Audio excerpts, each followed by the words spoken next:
बिस्मिल्लाहिर्रहमानिर्रहीम। मैं हूं अनवार अब्बासी और आप देख रहे हैं मेरा यूट्यूब और फेसबुक चैनल। इलेक्शंस 2024 बिल आखिर हो गए और ये इलेक्शन टेस्ट मैच की तरह थे। वन डे मैच नहीं था, ये टेस्ट मैच था।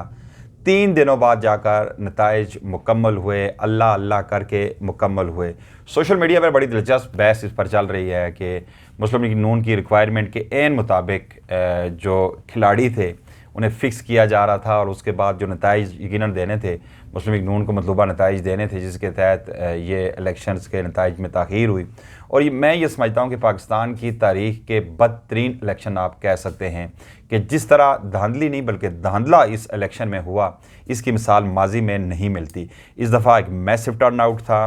जिस तरह नौजवान निकले और जिस तरह उन्होंने अपने जज्बात का इजहार किया, माजी में इसकी कभी कोई इस तरह की मिसाल नहीं मिलती। आम तासर यही था कि इमरान खान को इलेक्शन से 2 दिन कबल सज़ाएँ सुना दी गई, 31 बरस की सज़ा सुना दी गई और ये एक तासर क्रिएट करने की कोशिश की कि अब इमरान खान का पत्ता साफ़ हो चुका है, पाकिस्तान तहरीक-ए-इंसाफ का वजूद ख़त्म हो चुका है। पाकिस्तान तहरीक-ए-इंसाफ को तो पहले ही ख़त्म कर दिया गया था। सब पूरी कौम दुआएँ दे काजी फ़ाइज़ ईसा को, ये सारा क्रेडिट काजी फ़ाइज़ ईसा को जाता है कि जिसके एक स्याह फैसले के बाद आज ये मंडियाँ लग रही हैं, ये लोटे बिक रहे हैं। इसका तमाम तर ज़िम्मेदार काजी फ़ाइज़ ईसा साहब है, हमारे मुअज़्ज़ज़ चीफ जस्टिस ऑफ पाकिस्तान है, जो पेशावर हाई कोर्ट के फैसले को उन्होंने उड़ाया और एक मंडियाँ एक मरतबा फिर सियासत में जमहूरियत तो इस मुल्क में खैर रही नहीं, जिस तरह मंडियाँ लग रही हैं, इसका भी ज़िम्मेदार आज काजी फ़ाइज़ ईसा साहब है। अब सूरत हाल ये रही कि इलेक्शंस तो हो गए, उसके बाद जिस तरह तेज़ी से जो आज़ाद उम्मीदवार, कोई अंडा, बेगन, करेला, लोटा, चारपाई, पता नहीं क्या क्या ऐसी कोई अल्फ़ाबेटिक ABCD के हामिल जो उम्मीदवार पाकिस्तान तहरीक-ए-इंसाफ के हमायत याफ्ता कामयाबी से तेज़ी से आगे जा रहे थे, फिर वही हुआ जो होना था। नताइज रोक दिए गए। आरओज़ ऑफिस में जाकर फिर नताइज दोबारा से मुरतब किए जाने लगे। वहाँ पे उम्मीदवारों को धक्के देकर बाहर निकाल दिया गया और वहाँ पर अपनी मर्ज़ी के जो फॉर्म 45 तो इस दफ़ा पाकिस्तान तहरीक-ए-इंसाफ की ने पहले ही हदायत जारी की थी कि तमाम पोलिंग स्टेशन से उनके पोलिंग एजेंट्स, प्रिजाइडिंग ऑफिसर से फॉर्म 45 ले लें। अब फॉर्म 45 के मुताबिक इस वक्त जो अदाद-ओ-शुमार ज़ाहिर कर रहा है पाकिस्तान तहरीक-ए-इंसाफ का सोशल मीडिया और उनके रहनुमा, उनके मुताबिक उन्होंने 179 सीट्स पर मुकम्मल तौर पर कामयाबी हासिल की और इस दफ़ा जो टर्न आउट रहा वो माजी के नस्बत ज़्यादा रहा। 6 करोड़ के करीब वोट पड़े और इसमें से 1 करोड़ 80 लाख वोट जो रजिस्टर्ड सरकारी अदाद-ओ-शुमार के मुताबिक पाकिस्तान तहरीक-ए-इंसाफ ने लिए और इसके अलावा जो फॉर्म 45 के मुताबिक तो 2.25 करोड़ की तादाद बनती है। हस्बे मामूल मुस्लिम लीग नून को एक मरतबा फिर नवाजा गया और जिस तरह इस बोलियां इस वक्त लग रही हैं, जिस तरह पाकिस्तान तहरीक-ए-इंसाफ के हमायत याफ्ता उम्मीदवार कामयाब होकर, इस पर भी बात करेंगे चूँकि नवीद सती मेरे साथ मौजूद हैं, सीनियर एनालिस्ट हैं और इलेक्शन पर बगैरी नज़र रखे हुए हैं और जिस तरह की सूरत हाल हो रही है उस पर तबसरा क्या करे। आलमी मीडिया तो नवीद सती साहब बड़ा खूब तबसरा कर रहा है पूरी दुनिया में जो कुछ हमारे साथ हो रहा है। मैं इंडियन चैनल्स को देख रहा था, CNN, BBC, Fox News, Al Jazeera, वहाँ पर जो कुछ आपकी तारीफ़ें हो रही हैं वो तो अलग है।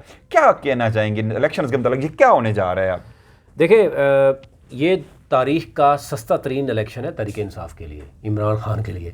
एक तो ये है कि इमरान खान के अपने आबाई हल्के में देखें, ये चीज़ें वो है डाटा जो नज़र आ रहा है। 2,17,000 से ज़ायद वोट लिए जो इमरान खान ने सीट दी है अपने बगैर कंपेन के, ना कोई कॉर्नर मीटिंग, ना कोई रैली। बाकी आपने देखा पूरे मुल्क भर में जो रिजेक्ट हुए हैं, अभी तो क्योंकि डाटा आना शुरू हो गया है कि 24,500 तक वोट रिजेक्ट हुए हैं और हराने के लिए, यानी अगर किसी को मेहरबानों के 16,500 ज़ाया कर दिए। बिल्कुल ऐसे ही।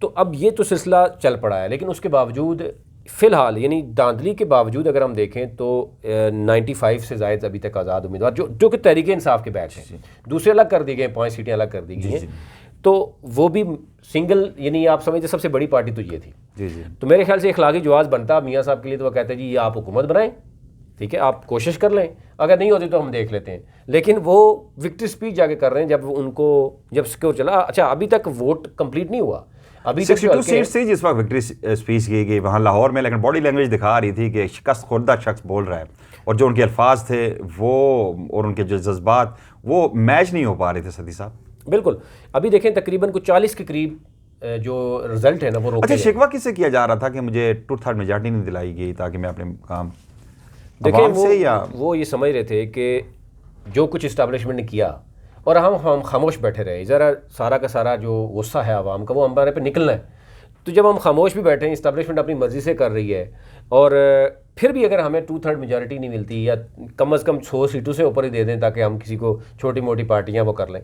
देखें MQM को क्लियरली जो है वो इस्टेब्लिशमेंट ने, क्योंकि PTI को तोड़ना था कराची में मुकम्मल तौर पर। अच्छा, जो 17 सीट्स ली गई हैं ये बताया जा रहा है, मुबैना तौर पर ये बताया जा रहा है पाकिस्तान तहरीक इंसाफ की ये सीट्स थी 2018 के इलेक्शन में। मेरा ख्याल है सिंध से पाकिस्तान तहरीक इंसाफ ने 25 के करीब सीट्स ली थी, तो ये वही सीट्स है जो पाकिस्तान तहरीक इंसाफ की थी जहाँ पे उम्मीदवार जीत रहे थे वो ताकि पीपल्स पार्टी भी नाराज़ ना हो और दूसरी जो उनकी बगल बच्चा है वो भी नाराज़ ना हो। 2018 में 22 में से 14 सीटें तहरीक इंसाफ ने ली थी कराची की 5 डिस्ट्रिक्ट्स की।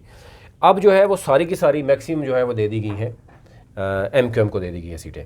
और मतलब MQM जो है ना वो देखें ये वो चीज़ें हैं जो नज़र आती हैं, वो जो MQM ख़ुद दूसरों को बताती है कि जनाब फ़िलहाल इस्टेब्लिशमेंट से मिल के कर रहे हैं। और इवन आप देखें कि जो है MQM लंदन उसने अपने बंदे भी खड़े कर दिए थे। अब वो कह रहे हैं कि जनाब ये जितनी भी सीटें इनको दी गई हैं ये जीते नहीं हैं।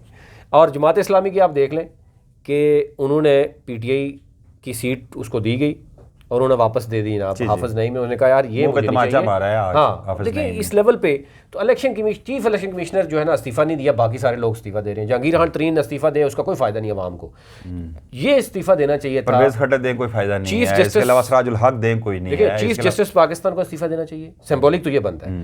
चीफ इलेक्शन कमिश्नर को इस्तीफ़ा देना चाहिए, उसके साथ साथ बाकी जो इदारे हैं उनको भी इस्तीफ़ा देना चाहिए, फ़ौरन इस्तीफ़ा देना चाहिए। मतलब देखें ये इससे बड़ी इस मुल्क में क्या धांधली हो सकती है कि अब बंदा खुद आके कह दे जनाब मुझे मेहरबानी करे मैं नहीं जीतना चाहता। ये ताफन जो इस सिस्टम का जो ताफन है ये फैलता जा रहा है, पूरी दुनिया में फैलता जा रहा है, थू हो रही है पूरी दुनिया का। आप इंटरनेशनल मीडिया देखें और फैल चुका है ना, पूरी दुनिया इसको मान ही नहीं रही। अब तो ये पता चला है कि IMF ने भी कह दिया है कि जब तक आप ट्रांसपेरेंट मुझे इलेक्शन में दिखाएंगे नहीं तो अगर अगली किस्त आपको जारी नहीं की जाएगी। देखें अभी एक जो खबर आ रही थी, अब उसमें कितनी सदाकत है कि जब एक इजलास जब हुआ था भुट्टो साहब ने भी सीटें निकाली थी, मुजीबुर रहमान ने भी सीटें निकाली थी, तो उसने कहा था कि आप जाके तो हम सेशन उधर बुलाते हैं। तो इस दफ़ा सबसे ज़्यादा जो आपने देखा है कि सीटें निकली पेशावर में, तो वो कह रहे थे कि पेशावर में बुला लेते हैं अगर हमारे लोगों को उठा रहे हैं। और ये ख़तरनाक बात है कि आप जो लोग आपसे जीते हैं आप दोबारा से उठाना शुरू हो गए। अब तहरीक इंसाफ अगर ये ऐलान कर दे कि पेशावर में आ जाए हम पहला असम्बली के इजलास उधर करते हैं तो फिर क्या सिंबॉलिक रह जाएगा। तो उस पर अब कह रहे जी इमरान खान को फ़ौरन जो है ना वो रिलीफ मिल गया, 12 केसेस में शाह महमूद कुरैशी को भी मिल गया। और अब एक मियां नवाज शरीफ के लिए एक बहुत बड़ा आप समझें कि सरप्राइज़ रखा हुआ है कि किसी वक्त अगर वो नहीं मानेगा तो किसी वक्त भी इमरान खान बाहर आ जाएगा। और फिर जो जितने भी अच्छा एक बड़े सीनियर एनालिस्ट ने ये तज्जिया किया, कल मैं सुन रहा था कि वो ये कह रहे हैं कि ये जितने भी तकरीबन 45 के करीब जो सीट्स हैं कंफर्म सीट 49 सीट्स जो पाकिस्तान तहरीक इंसाफ की जिन पे जो रिग्ड सीट हैं जिन पर रिगिंग की गई, वहाँ पे जो धांधली से जो 70-80 हज़ार की वोट की, जिस तरह ख्वाजा आसफ की देख लें, चौधरी सालेक की देख लें, इसके अलावा खुद मियां नवाज शरीफ 2 सीटें हार चुके थे। रावलपिंडी डिवीजन देख लें, यहाँ पे मलक इब्रार आपने वाई पुलिस स्टेशन हार गया और वो भी उसे जिता दिया गया। वो राजा बिशारत कह रहा है कि मुझे बता दे कि कौन सा पुलिस स्टेशन वो जीता है, इसके बावजूद एक कैंडिडेट कोई पुलिस स्टेशन नहीं जीत रहा तो उसे जिता दिया जाता है। अभी अगर नून लीग के किसी को छेड़ना है ना MNA को, उसे कहें सर फॉर्म 45 दिखा दें, 45 तो देखें 47 दिखा रहे हैं। अच्छा ये था कि अब ये चूंकि ये मामला जाएगा ट्रिब्यूनल में जाएगा और वहाँ पे ये हंग जो हमारी जुडिशरी का है ये 6-7 महीने या 7-8 महीने रहेगा। ये अगर 2 दिन का काम है। आप मुझे बताएं कि टोटल आप अगर इलेक्शन लड़ रहे हैं नेशनल असेंबली का, टोटल आपके उसमें 250 से 300 हमारे पास रिकॉर्ड पड़ा हुआ है, 250 से 300 आपके पोलिंग स्टेशन है। वो कितना वक्त लगता है आप फॉर्म 45 का जो आप प्रिजाइडिंग ऑफिसर साइन करके दिए हुए हैं या 2 घंटे में आप चीजें क्लियर कर लेते हैं। इतना कोई लंबा नहीं है डिसीजन है फॉर्म 45 के अकॉर्डिंग जो रिजल्ट है वो फॉर्म 47 तो आरओज जारी करते हैं ना। आरओज तो ने जो कर रहे हैं आज शोएब शाहीन ने आपको नहीं बताया कि वहाँ पे क्या हो रहा है। तारक फजल चौधरी को अंदर बैठा के हमें धक्के देकर बाहर निकाला कि आपने गुंडे भेज दिए, हमारी गाड़ियां तोड़ दी। मैनेज कर रहे हैं किसी तरीके से, मैनेज कैसे करेंगे? अब पूरी कौम जा चुकी है और पहली दफा आपने देखा कि वाकई इमरान खान क्यों चाह रहा था कि वो आए आप इलेक्शन में आए, मेरे उम्मीदवारों को कैंडिडेट्स को कंपेयर ना करने दी जाए, उठा लिया जाए, जो कुछ किया जाए, लेकिन अब फिर भी इलेक्शन कराएं। सब लोग हैरान थे भाई इलेक्शंस की बार बार इसरार क्यों किया जा रहा है। और ये वो असल वजह ये थी कि पूरी कौम ने पूरी दुनिया को एक क्लियर मैसेज चला गया, पूरी दुनिया के मीडिया में ये बताया जा रहा है कि जी देखें पाकिस्तान तहरीक इंसाफ 2/3 मेजॉरिटी हासिल कर चुकी है लेकिन नताइज को तब्दील किया जा रहा है। अच्छा सर साहब आते हैं जो इस वक्त लोटे जो पहला लोटा बनने का एजाज़ वसीम कादर को हल्का इनने 121 लाहौर से हुआ। पहले मुस्लिम लीग नून के थे और ये सिटी के जनरल सेक्रेटरी थे वहाँ पे पाकिस्तान तहरीक इंसाफ के, और पहले एक अनोथ कुरान पर उन्होंने हलफ दिया कि मैं जीत कर पाकिस्तान तहरीक इंसाफ के लिए मैं एक सिपाही हूँ और रहूँगा।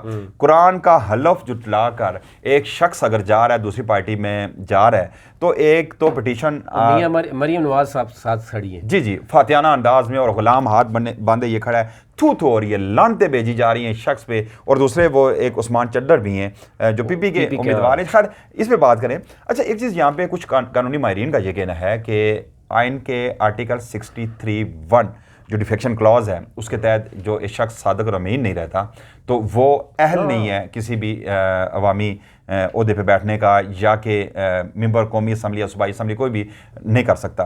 तो ये एक ऑन ओथ एक वीडियोस मौजूद हैं इस शख्स की, वसीम कादर की। कल वो चैलेंज, कोई वोटर चले जाए, भाई हमने वोट इमरान खान को दिया था, मियां नवाज शरीफ की नफरत में दिया था, और वही वोट जाके इसने जाके पाँव में रख दिया उसी शरीफ फैमिली के। हमने तो ये तो हमारे वोट की भी तौहीन हुई है। दूसरा शख्स ने, ये सादक अमीन रहा नहीं है, इसने जिसके मॉरल ग्राउंड्स पे तो बिल्कुल वो जीरो हो चुका है कि कुरान पे हलफ लेके बंदा वहाँ पे बैठा है, तो ये भी हो सकता है। और फिर यहाँ पे सलमान अकरम राजा की एक पिटीशन भी थी लाहौर हाई कोर्ट में, जिसमें लाहौर हाई कोर्ट ने 10 दिन दिए थे इलेक्शन कमीशन को कि ये फैसला करे कि काजी फायज ईसा की जो मेहरबानियों से निशान तो वापस ले लिया गया था, लेकिन एक पार्टी की हैसियत से इंटैक्ट थी वहाँ पे इलेक्शन कमीशन में पाकिस्तान तहरीक इंसाफ, और जो वोट मिला है पाकिस्तान तहरीक इंसाफ के कैंडिडेट्स को मिला, स्पोर्ट्स थी इन्हें तब मिला है। अब अगर कोई वायलेट करता है या कोई फ्लोर क्रॉसिंग करता है तो उसमें इलेक्शन कमीशन के अपने बाइलाज हैं, उसके अकॉर्डिंग वो नाअहल हो सकता है, दोबारा हो सकता है। लेकिन इलेक्शन कमीशन ने ज़ाहिर है वो फैसला वो देना था, उसके खिलाफ दिया था, लेकिन इसको रिव्यू पिटीशन में जाकर इसको दोबारा से कोर्ट्स में, लेकिन कोर्ट्स में कहाँ जाएंगे,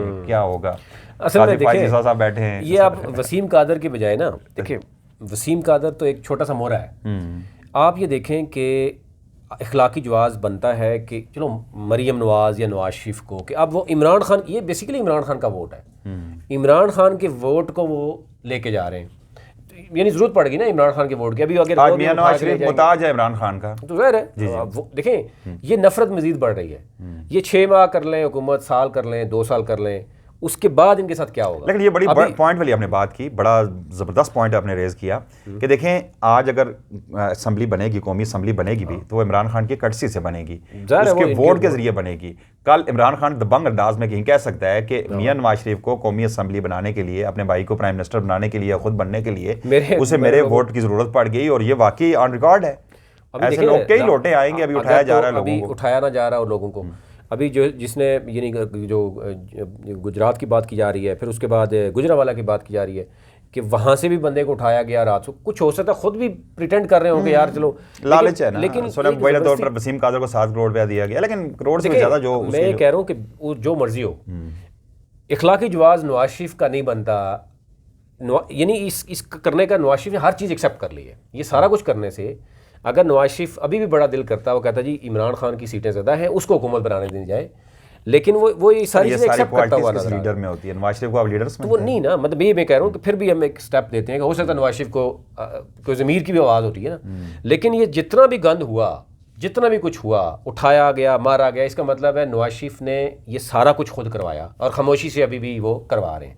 कल वो ये नहीं कह सकते कि मेरे दौर में मैंने नहीं करवाया, कम अज़ कम कल वो नहीं ये कह सकते, क्योंकि मुझे नज़र आ रहा है कि 1-2 साल के बाद जो इनके साथ होना है ना, मतलब मैं तो अभी से जो कुछ चीज़ें देख रहा हूँ कि मैं कहता हूँ इनको कुछ छुड़ाने वाला नहीं होगा, और इनके साथ जो होगा। बड़े सदी साहब बड़े मुतनाज़ा तरीन इलेक्शंस हुए, और जिस तरह जिस धांधली से, बल्कि धांधले से जिस तरह पाकिस्तान तहरीक इंसाफ के जो वोट्स थे या उनके जो उम्मीदवार थे, जो कामयाब उम्मीदवार थे, उन्हें हराया गया, और जो जीतने वाले इसके बावजूद 92 इस वक्त भी मौजूद हैं, जो इस वक्त तस्लीम कर रहे हैं, उन्हें जिस तरह बाई फोर्स या कह सकते हैं जिस तरह डरा धमका कर या लालच देकर उन्हें वफादारियाँ खरीदी जा रही हैं, तो ये तारीख में लिखा जाएगा। स्याह तरीन ये इलेक्शन तारीख में डिक्लेयर होंगे। अनवार वासी को इजाज़त दीजिएगा, और साथ ही मैं आपसे रिक्वेस्ट करूँगा कि अगर हो सके तो मेरे यूट्यूब चैनल को सब्सक्राइब ज़रूर कर दीजिएगा। अल्लाह ने के बाद।